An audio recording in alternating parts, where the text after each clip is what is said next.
Hey everyone. So we are here at our first episode. I've already chimed in with Dr. Jaime Rabin, who is here. As many of you know, in the past year, I've had a wild one. I was diagnosed with stage 4 breast cancer in my liver, May 2023. And since then, I've been really intentional about my conversations, the things I do, and the people I surround myself. And Jamie was one of those first people that I reached out to when everything occurred. And I thought it would be very, the right move to have her as my first guest because she makes me feel so grounded. We just did a little bit of breath work before starting because, as we all know, when we do anything new, it's a little nerve wracking. And so, as you all know, this is like being on main stage here is not something that I've always felt comfortable with. And Jamie has been someone that's really supported me in this path. And so the show is going to be called Alive with Dar. And the reason I'm calling it Alive with Dar is because I have been living, as you all may have seen on social media, for those that don't know me, the past year with a lot of intention. And so this is a conversation that we're going to be having every week with people that I know in the wellness business, AI and culture, conversations in these industries, these experts. So the conversations I'm already having with my close knit community, now everyone can have a little piece of that and learn about all the things, around living intentionally. And so funny, I keep saying that word, and I think it's because you're my first guest about living intentionally. So I'm going to just share, a little bit for those that don't know who Jamie is. Here is her bio. Dr. Jaime Rabin is a well-being consultant and teacher for over 20 years with experience in wellness, integrative medicine, and education industries. She is a creator of some of Deepak Chopra's most renowned healing centers and experiences. Dr. Rabin has developed Happy Home Method to address the missing piece in the holistic wellness puzzle, which is at home. She believes that there is a powerful tool for transformation literally in our doorsteps. And all we have to do is learn how to harness it. This has now become her life's mission to teach people how to just do that. I am very, very excited for you to share with everyone about the Luminista Living, which is all about what you're doing and how you're sharing yourself with everyone, Jamie. So I am so excited to have you here as the first guest at Alive with Dar. Hopefully this is working. Let's see. I am so grateful to be here with you, Dar. Thank The you. fact that you're doing this too, because you're an inspiration to me every single day. I tell you that all the time. And I know I'm not the only one of your friends or anyone in your community that tells you that. So for you to share that with the world, to just share how you're living, alive with Dar, and don't even get me started on the fact that like you asked me to be your first guest. But I just wanted to just say before we talk about anything else, like how grateful I am that you're using your voice in this way and you're sharing with the world because more people need your inspiration. Thank you, Jamie. It is honestly an honor to have you and an honor to understand how we can live more intentionally with our home, which is a place we stay and we are in so much of the time. So I bet you have some stats on that. But one thing I do want to say, when I did get diagnosed, I think this is something I shared with you. I remember being in the hospital and being I've always been very intentional with my space, and I'm very minimalist in how I hold my space because I do believe how the power it does have and how we feel.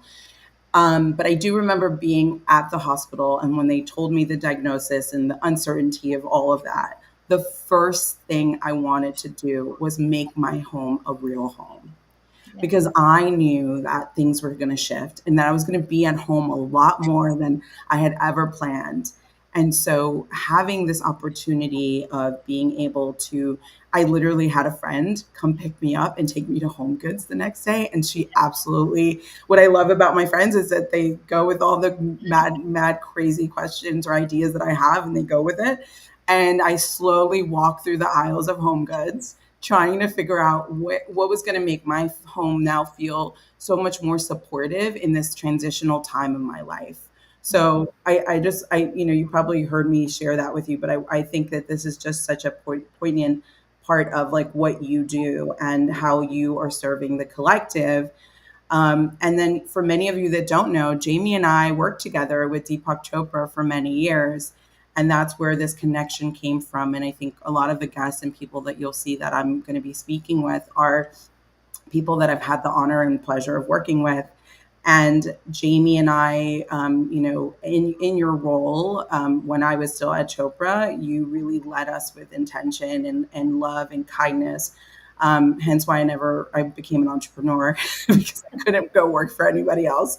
After working with Deepak, I'm like, can't do it. I just, I need to work for myself now. Not that I will not work with any other brands, but after that, the stakes are high and the mark, it's higher. It's just like the standard is up here. And I want to ask you about producing these events because you manage the events team, licensing, so much at Chopra. Now you're working, with Healing Company, who's leading the charge with the Chopra brand, and you are that person that's still in charge of the Chopra brand. In producing specifically, because we think about these events as spaces that people come from around the world, right, to be able to experience what it is to be these teachings now becoming kind of experiential. Can you share just a pivotal moment for you around our collaboration that we did together, Yeah. and in creating an approachable way to integrate a space and well-being? Yep.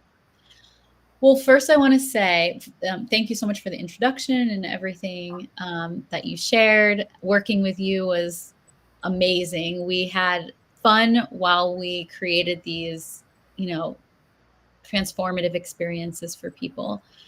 And I just want to say that while I work mainly with people, like individuals with the home, I feel like everything I'm doing really, and what I have done with the events, is how we can harness the power of space. Now, with our homes, because we spend 90% of our time indoors, like you said, I have the stats, 90% of our lives are spent indoors, and 62% of our time is spent in our homes. So I do feel like that is just a missing piece to the wellness puzzle, because it's something that majority of people have access to. Like majority of people have access to be able to tweak and work with the energy in their homes and to affect their well-being. On the other side, when I'm working with a business or a company, a brand like Chopra, the spaces that the brand creates, whether that is a headquarters office, or whether it is at an event, the space that we're creating, it is about being intentional with everything that people are seeing, feeling, smelling, Mm-hmm. all of the five senses, multisensory design. And so when you ask about an experience, I think the first thing that came to mind was when we did Silent Awakenings, because Silent Awakenings was an event that we put on at Chopra where people would be in silence for a week. And because people were in silence for a week, we knew that their senses were going to be heightened, and that they were going to notice things that maybe they would not normally notice when they're busy being distracted by their phones, by the drama of their lives. We knew that when they were disconnecting, everything that they saw, everything that they interacted with should be intentional. Mm-hmm. So I think the first thing I remember was we wanted to hold the majority of the sessions outside in a covered pavilion. And because we wanted to do that, it meant that we had to limit the amount of people that would come to the event, because we could fit more people in the ballroom that they had upstairs. But we just felt like that wasn't going to be the intentional environment that we wanted to create. So it was more important to create that transformative experience where they could be in session, look outside, see the redwoods, because it was in Yosemite, Yeah. and have the full experience of what they're looking at, what they're listening to, and be immersed in the natural environment while they're, going through this silent experience. These sessions were not in silence. The teachers that were giving them were giving these wisdom talks, but all of the guests were in silence. And the other thing I'll just make a note of, which I thought was really interesting, like, because it's all in the details, I remember that I made them put in the contract that they would remove all of the fake plants from the lobby. Yes, I remember that. Because They love you when you do these contracts. I also made them cover, when we had Silent Awakenings at different place, I made them cover Remember all of the imagery that was, because it was when we did Silent Awakenings not in Yosemite, we the did last it. The last Silent Awakenings we one. did was at a location in Austin where there was a lot of battleground imagery. And so I made them cover them. All this stuff was put in the contracts. Like you said, they loved that. But it is, what are you taking in visually? What are you ingesting as you're going through these experiences? So that was an experience of, at the events, but it's the same in our home, in the space that we have the most control and agency over. I love that. Thank you, Jamie, for that reminder. Even as I like put together these questions, I tried to make them very personal, but I was excited to see what you were going to answer because we've experienced these things together. Yep. And I agree. I think that was one of the things. And in our sessions with Wellness Culture, our community, you've been a guest. And really, thank you for coming back now with this kind of conversation, because we've talked with many of our wellness community in wellness at Wellness Culture around all the partnerships and retreats and how to create them and really intention. I think, definitely want you to come back and go into that a little bit more. But I think as you have evolved, I think it's really beautiful to be able to showcase what, how you have come to this point. And that brings me to my second question, which is one I really want to have at each conversation that I have with my guests. And it's a question I get all the time. It's like, how did you get to this place, right? I get the question all the time. Like, how did you get to work with Dr. Deepak Chopra and all of these like visionaries of this time in wellness and, kind of life transformation and coaching and all that? And I always think about all these synchronistic moments that got me to this place. And it's not one thing. And I think it's really important for people to understand that it's not one thing that gets you to that place or that one application that you put in or that one thing, but that you and I and all of us are already there. We're always into this destination thing. And that every moment that we're here on this earth, we are already in the place we're supposed to be. And I know that's really hard. It's easier for me to have this conversation with such certainty now because of what I've been through. And then I've seen all of the magic. I choose to see all of it as magic, as our beautiful friend Jennifer Johnson says, and see it all as magic. And I want to pose that question. It's like, what was that aha moment or a synchronistic moment that you can see back now that brought you to this place? Not just to work with Deepak Chopra, but now taking this, all of your work to this moment where you are working with individuals that want to create spaces that are intentional and that create and bring create the life that they've been yearning and wanting, and understanding that this is the missing piece in that wellness puzzle. Yeah, it's such a good question. I think there have been many moments along the way that have just been like the reminder, like, oh, you're on the right track. Yes. And I've had a lot of synchronistic moments along the way. And if I have time, I'll share a little bit of that. But I think the moment, like I had like an aha, like, oh my God, like everything I have done up to this point has coalesced into like what I am sharing with the world. And that moment was, I've been writing a book, as you know, about intentional home design. And I was writing the introduction and thinking about my story, you know, thinking about how I got here, and realizing how important the home has been to me. Like the home wherever I've been, it's not like just one home. I've moved around many times in my life, but it's always been an important part, and reflecting on why that is. And well, first of all, I realized that the home has been a tool, like a healing tool for me. As you know, I have suffered from anxiety my whole life. I do have panic disorder. I'm very open about that. And one night I was laying awake. My husband wasn't home. I felt very anxious. And I remember something inside of me called me to just like walk around my home. And when I was walking around my home, looking like in the middle of the night, just like, you know, wasn't a lot of light, but I was just looking at all the expressions of myself that I was surrounded by. And I just felt really calm and supported in that moment. And I just remember wanting to share that with other people, that they could have this like tool of support and healing, by just being more intentional with what they're surrounding themselves with. So there was that piece. There was also the piece that, being of Jewish descent, I realized that in my like genes is this anxiety about being displaced all the time.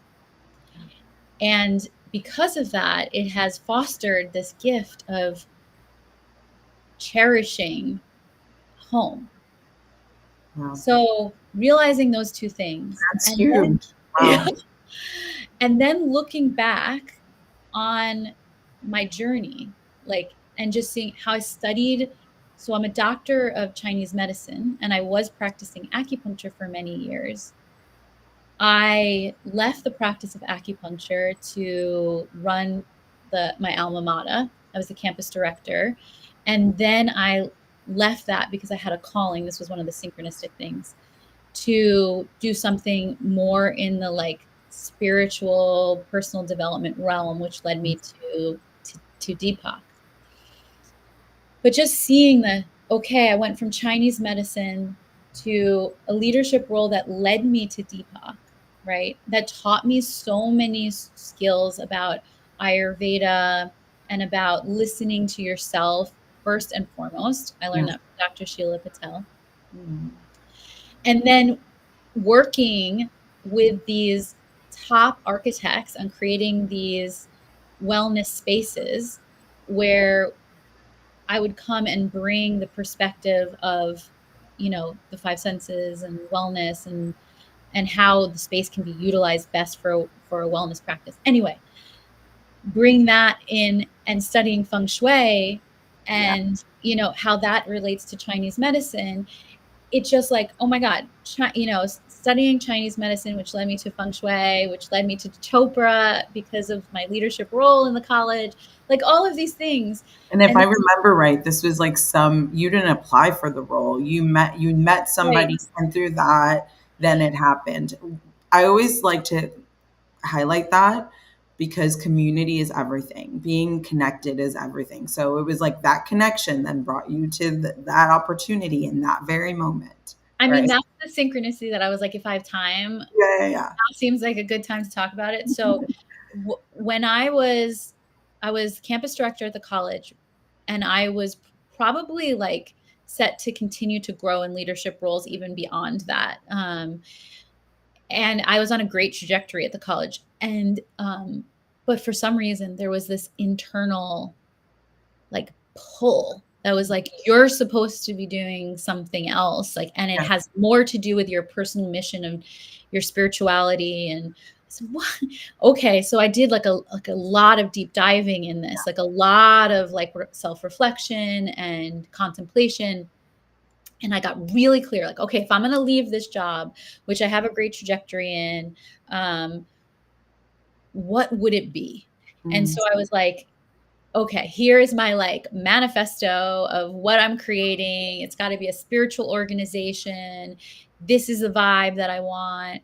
And Mm, I put it out to like my network, and I yeah. put it out, and I said, if anybody knows anybody, I'm just really open. And my mother-in-law had met the COO of Chopra like my mother-in-law's friend, sorry, had met the COO of Chopra like 7 years prior. And this was Sarah Harvey, and sent her an email on my behalf with my resume. And Wow. Sarah had said, well, let's meet in like a month. There was no job or anything.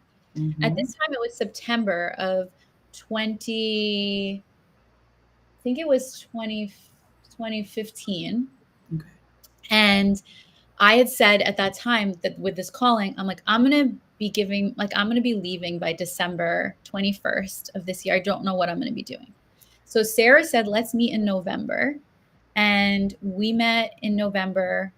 And at that time, again, no job or whatever. I showed up. I tell her about what I did at the college. I'm a people leader, how I like do operations, all of this. And she looked at me, and she had brought her VP of operations, Amanda, at the time. And they looked at each other and they said, should we tell her? And I was, what's going on? What? And she said, Amanda gave her notice last week. No, no way. No idea how we were going to find the right person with the right skill sets for this role. And everything you're saying is exactly what we need.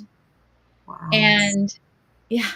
And the craziest thing was, because I'd been at the college for over a decade, I didn't want to just like leave anytime soon. So they were like, what's your timeline? And I was like, remember, this is November of 2015. I said, I don't know, like March. Like, who even says that? And Amanda goes, oh, that's my timeline too for transition. No, Yeah. So, you can't make this. no, You you can't. can't make this up. No. Yeah. And the best thing is, I got my offer letter on December, like midday, December 18th. Yeah, Mm. 18th. So I couldn't give my notice to my employers Yes. until December 21st. Wow. So it's The really like, synchronicity. Yeah. yeah, it's like part follow, Yeah. where you're being led, but it's Yeah. also get really clear Yeah. on what's going to best serve you. Yeah.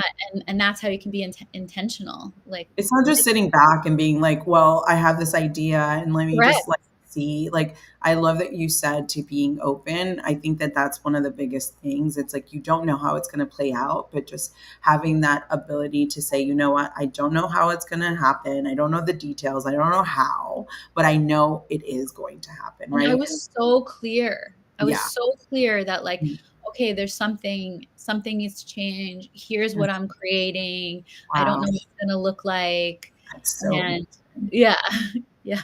I love that story. You see, that's exactly what I love, and I knew that you would have you. There's so many synchronistic conversations that we've had, but it really is it. For those that that term seems a little bit off or you don't understand. It's just when everything aligns, right? Yes. Synchronicity is when there's just you're just like, well, I'm not sure how that happened, but it happened. Yeah. And you could really see that there's something bigger happening around us that is kind of pushing us to this next evolution of who we are, right? And I'm And so it's not grateful. all, as you know more than anyone, Dar, like it's not always the comfortable option. No. Like the comfortable thing for me would be to have stayed at the college and followed the clear trajectory. Yeah. But sometimes you just know that you're Yeah. supposed to grow in a different way. And It's if this you, inner knowing. It's like this little thing, this voice inside of you. It's not coming from fear, but it's like a voice that sounds like it's a nudge. it's a nudge, it's a gentle nudge. I A love nudge, the nudge. I a love the little nudge. nudge. Yeah. I feel really Too neutral as close I to say a little the nudge, nudge. A little nudge. Sometimes we get big nudges, Yeah. Yeah. throw you off a cliff kind of nudge. Well, And then sometimes that happens when you're not listening to the gentle nudges too, exactly. Yeah. you know? Yeah, totally. It's kind of like this, like when you don't pay attention and then, or like I've seen this happen with a lot of people. They're like, they don't, they, the their words have so much power. They'll say, I don't like this. I don't like that. I don't like this. And then guess what? That thing is taken away. And then they're complaining about something else Yep. because that's just the mindset, right? And so when we take the thing that we're saying, well, that thing, I don't have the same joy or satisfaction, or I don't feel as proud for whatever reason, all these words that we can, kind of like Yep.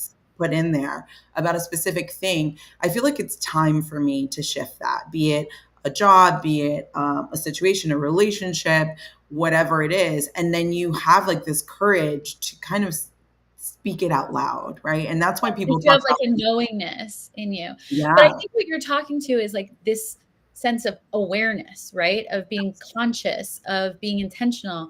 And that's why, like, just bring it back to why I'm so passionate about what I'm sharing right now about people and their homes is I really feel like it's something where people are just not as aware as they could be. Like they're like walking into their home and your home is a metaphor yeah, for things in your life. It's like all symbology. Like the front door in Feng Shui is all about being the mouth of qi. It is where the energy first comes in. It is where you are welcomed, right? So even starting from there, it's like people aren't even aware of like what you see when you first walk into your home every single day. Some people enter their home through their garage every day and they're met with like clutter as soon as they wow. get home every day I because never thought about that. yeah. James, so many, I call her James. Jamie, Dr. Jamie Rabin. You have so many like wisdom nuggets. That is insane. Wait, so when people walk into their home through the garage, what are they telling? I mean, this goes into my last question here, which is like, what are those practical everyday Yeah. like tips that you can give for people about how they can live intentionally, either that they book a session with you, they read your book when it comes out, whatever that is, like, what's something that you can give them right now to make this practical, and then also see and the rewards right away. Like, we want to see it in action. We want to see what it manifests. Yeah. The first thing, like the practice that I recommend to every single person, and this is something I do this for myself regularly because when you get into routines, you kind of lose that same sense of conscious awareness, right? So Mhm. what I recommend is that you do a walkthrough of your home, starting from the front door or starting from like, what's the pathway that you take when you enter your home and you walk through your home and look around and ask yourself how you feel about whether it's look for areas of clutter, look for art, look at the artwork and see what it evokes for you. Yeah. Ask yourself if there's anything in your space that you have an emotional attachment to the past that could be subconsciously not allowing you to move forward. Wow. Those are three things that you can kind of be aware of. But there's so many like metaphors in your home, like dirty windows. What is that saying about your ability to see, you know, and have clarity? If, what does that like neglect show about how you are taking care of yourself? If you can't see the outside through your window, Wow. what are you prioritizing? Things like that. But Yeah. even if you just look where you're accumulating things, what does the decor say and how it makes you feel? Or three, do you have an emotional attachment to anything in your space? And then you start to switch things up. Simple. Start with one thing. If you like, it could be starting with the decluttering if you notice that that's a big thing. It could be switching up artwork if that's something you notice. Or it could be letting go of something that, or a few things that have attachments to a past life that you had. And I don't actually mean a past life. I mean, you are a different person now than you were 10 years ago, than you were Thank you 20. for that clarification. Because Yes. And for the I people know that we are friends ranges here, but I think that with. for those that are new to any of these practices, I think it's also good to clarify that too. Yeah. It's the version of you a year ago is not the version of you It's that not. is today. Yeah. Yeah, and sometimes people are holding on things for 20, 30 years. And sometimes it's because it had good memories, but there's also a lot of pain attached to how things have evolved. And if you want to move forward, you have to look at what might be holding you back. Yeah, I've been thinking about that a lot. I've seen a few friends sadly lose their parents recently, and just that process of kind of going in and cleaning up. I Yeah. can't even imagine. And I think of all the things I do. I am completely living, but I'm also living, understanding what my life currently looks like and what it could look like for the inevitable. By the way, all of us are going to die. I don't know if everybody realizes that. Sometimes we all think that we are not going to hit that day, and then what that causes for those that my loved ones. And so I've been thinking about, like, what would you say? I know this is like kind of a little, I know you have to go. We started a little bit later. But what would you say would be like a way for us to live intentionally, understanding that we are completely living, we want to create, but also being thoughtful about what we leave behind? Yeah. How can we do that? I mean, I think it all lies in the present moment, right? And like that awareness. And Mhm. so practically, I think having intention means having awareness, right? Because you just said we're all gonna die, right? If we're just gonna have that Sorry. statement. I know it sounds No, so, we're gonna put that statement we out need there, to right? start having those conversations because I, Right. I just can't, But if people are living and they're not noticing, you said words are very powerful. And so if they're not noticing how they're talking to themselves every day, or they're not noticing how they're not taking care of the space that should be nourishing them every day, right? Mm, If they're not, because they're so distracted by trying to pretend or trying to like forget about that fact, right? And distract themselves from that fact. If they can instead be like, how can I live? And this is why you're so inspirational, why I'm so excited for you to be sharing this more with the world, is like you're all about living. You're not like, oh, we're all going to die, so you should be thinking about that all the time. You're like, we're all going to die, so live. Like live now. And so I think it's not just live now, it's live with awareness, live with intention. And so, I just happen to help people with doing that in their home because I think it's such like it affects us so much, like what we see, hear, feel, all of that affects us, our moods, our behaviors, how we go about life. So I think it's a tool, but it's with everything. It's how are you speaking to yourself? Like yeah. what is the inner monologue that you have every day?